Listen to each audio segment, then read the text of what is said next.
Hello everyone. हमारा question है write any two observation in an activity which में suggest that chemical reaction has taken place. Give one example of support of your answer.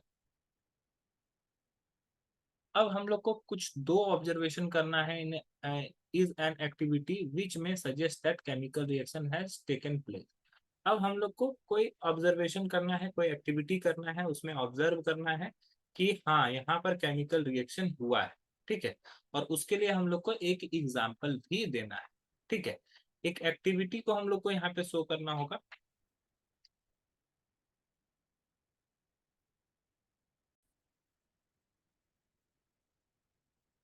तो हम लोग को बताना है कि कोई दो ऑब्जर्वेशन ऐसा लिखना है कि जहां से हम लोग को समझ में आएगा कि केमिकल रिएक्शन होता है। तो सबसे पहला हम लोग लिख सकते हैं चेंज इन कलर। अगर कहीं पर कलर चेंज हो गया तो समझ जाओ कि वहां पर एक केमिकल रिएक्शन हुआ है। जैसे अगर एक रिएक्शन करते हैं, जैसे CuSO4। CuSO4 क्या है? ये जनरली ब्लू कलर का होता है। ठीक है। जब इसका रिएक्शन Fe से होता है तो ये क्या बन जाता है? ये रिएक्शन करने के बाद FeSO4 हो जाता है और साथ में Cu रिलीज होता है। FeSO4 का जो कलर हो जाता है वो क्या हो जाता है? ग्रीन हो जाता है। तो यहाँ पे कलर ब्लू से कैसा हो गया? ग्रीन हो गया। तो इसका मतलब ये हुआ कि यहाँ पर रिएक्शन हुआ है। अब रिएक्शन क्यों हो जाता है वो भी समझ जाओ। जैसे कॉपर है, कॉपर यहाँ पे किसके साथ है?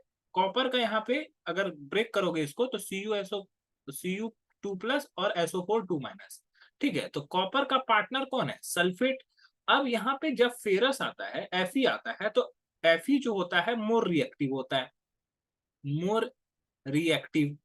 अब मोर रिएक्टिव होता है तो अगर ज्यादा रिएक्टिव है तो वो क्या करता है? अपने से कम रिएक्टिव वाले मेटल को क्या कर देता है? डिस्प्लेस कर देता है। ठीक है। क्योंकि Fe भी जो होता है इलेक्ट्रॉन को डोनेट करना चाहता है और कॉपर भी अपना इलेक्ट्रॉन को डोनेट करना चाहता है। ये अपना इलेक्ट्रॉन डोनेट करके SO4 को दिया हुआ है। Fe भी करना चाहता है तो Fe क्या करता है? ज्यादा स्ट्रांग है, इसी वजह से वो कॉपर को हटाकर खुद सल्फेट के साथ अपना बॉन्ड बना लेता है, सल्फेट को अपना इलेक्ट्रॉन डोनेट कर देता है और कॉपर को क्या किया जाता है? डिस्प्लेस कर दिया जाता है। तो कॉपर यहाँ पर से बाहर निकल जाता है। तो यहाँ पे अगर कहीं पर कलर चेंज हो जाए तो समझ जाना है कि वहां पर वो केमिकल रिएक्शन हुआ है। इसके अलावा अगर हम लोग दूसरा बोल देख सकते हैं तो हम लोग बोल सकते हैं कि formation of precipitate. Formation of precipitate.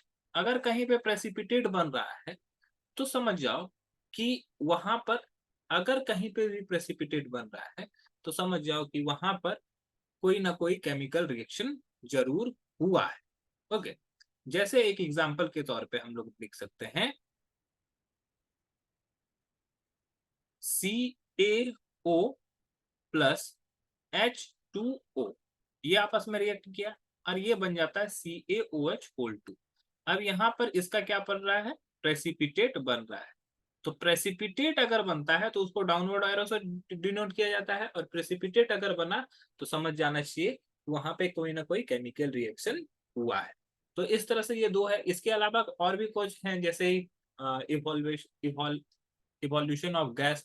अगर कहीं पे गैस भी बनता है तो समझ जाइए कि वहां पे केमिकल रिएक्शन हुआ है।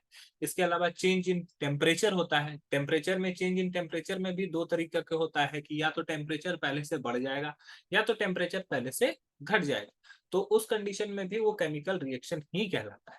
चेंज इन स्टेट भी हो सकता है, जहां पर क्या होता है कि चीजें अपने स्टेट को बदल लेती हैं। जैसे कि अगर हम लोग मोमबत्ती को जलाते हैं तो मोमबत्ती को जलाने के बाद क्या होता है कि उसका कुछ पार्ट जो होता है लिक्विड में होता है, कुछ पार्ट गैसेस स्टेट में चला जाता है जलने के बाद।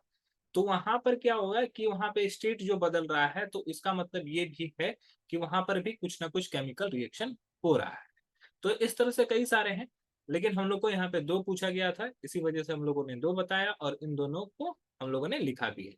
आई होप ये क्वेश्चन आपको समझ में आ गया होगा। That's all. Thank you.